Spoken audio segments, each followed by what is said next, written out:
Good morning, watch nerds. I've lost count of how many Zelos watches I've owned, but this is the second one in my present collection. To be honest, I've never been a fan of titanium, but this one is so much better than the titanium version of the Swordfish 42 I owned a few years back. As you probably know, Zelos are a Singapore-based brand owned by the entrepreneur El Shang Tang. Whilst referred to as a microbrand, I believe they've moved on beyond that now, as their range is quite large and I would guess their sales are quite high. Anyway, enough of all this, and on with the review. And welcome to my unpaid and unsponsored review of the Zelos Mako 3 Titanium.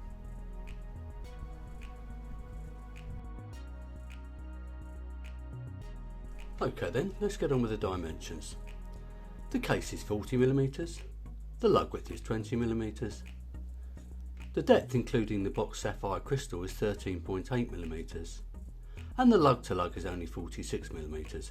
However, the protruding male end link takes us to over 51mm. The weight, once adjusted to my 17cm wrist, comes in about 120 grams. And this is the newer Zelos packaging: a cardboard outer box, a solid wood inner box, a very nice travel pouch that will take several watches, and of course the 1-year metal warranty card.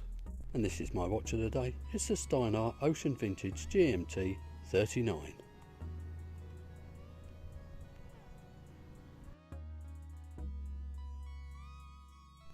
The crown is loomed, signed, it's 6.4mm and it's very well knurled.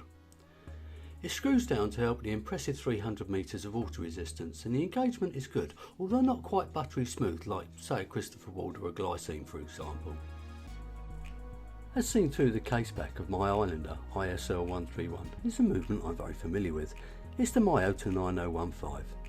It's a high beat calibre that ticks away at 28,800 beats per hour. It hacks and it hand winds, and it's got a 42-hour power reserve. These movements are renowned for their reliability, and if regulated correctly can be very accurate.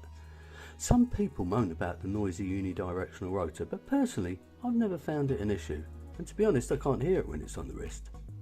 Now let's see what the time grapher thinks of this one. There we are, decent set of figures, good amplitude, -2 seconds a day, and a good beat error. The sapphire crystal is boxed and domed, and whilst it's got some AR coating on the underside, perhaps a little more wouldn't go amiss. Even though the case is made of titanium, it's so well brushed and polished it actually looks more like stainless steel, so well done Zelos. In actual fact, both the case and the bracelet have got some scratch resistant coating. There is a sort of half crown guard which is quite unique, and it adds to the watch's personality. It is also some very nicely polished chamfering on the crown side of the case at the top and the bottom. Of course the back screws down, and the deep etching of the shark is smooth and very well executed. It has a 120 click unidirectional bezel with a loomed ceramic insert. The action is quite light but reasonably positive. I've watched reviews that state that the bezel action is very loud and quite stiff. However, it would appear that at some point this has been changed. There is no wobble or backplay, but this one is fractionally misaligned to the left. Now let's have a listen.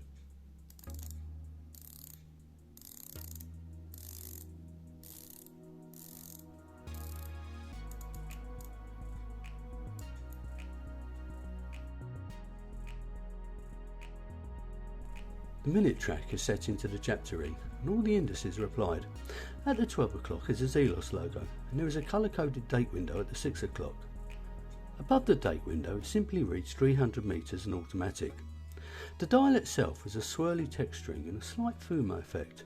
To be honest, it was a dial colour that originally drew me to this watch, and that was after looking at many boring dive watches.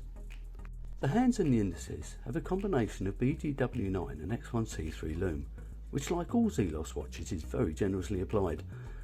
The lume on this watch is probably as good, if not better, than any other watch I own, and it lasts most of the night.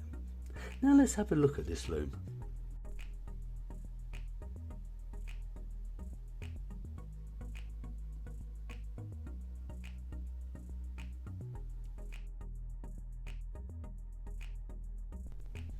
Other than the rather irritating male end link, the bracelet and clasps could belong to a watch costing 4 times as much. Only the mechanism part of the clasp is made from stainless steel, whilst the remainder is titanium. It's an oyster-style bracelet that tapers down from 20mm to 18mm, then back up to 20mm for the clasp. It's almost solely brushed, although there is some nice chamfering on the edges. Now for easy adjustment, there are some very well engineered screw pins, albeit quite small. There are also quick release spring bars for easy strap changes. Clasp is similar to that on a Christopher Wall bracelet and includes an on-the-fly micro adjust. I already have the same clasp on my Horizons 39 and believe me, it's excellent. I should point out that although the male end link makes the lug to lug longer, fortunately the shape of the case and the articulation of the bracelet makes it wearable even on smaller wrists. That said, I still believe a female end link would have been better. As you can see, it's signed, it's got double pushers and it's fully milled. At present, the watch is priced at $549 on the Zelos website, so if you live in the US, that probably represents decent value for money. Once this is converted to sterling and the VAT is added on, that equates to about £543. The watch is very well spec'd and very well made, but whether you feel it is good value for money, well, that's down to you. For what it's worth, I bought this used one in excellent condition for £339 from an eBay seller.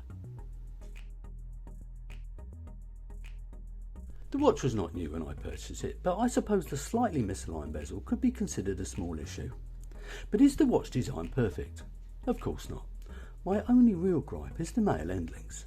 There is absolutely no reason why any watch has to have them, so I've no idea why any manufacturer continues to put them on their bracelets.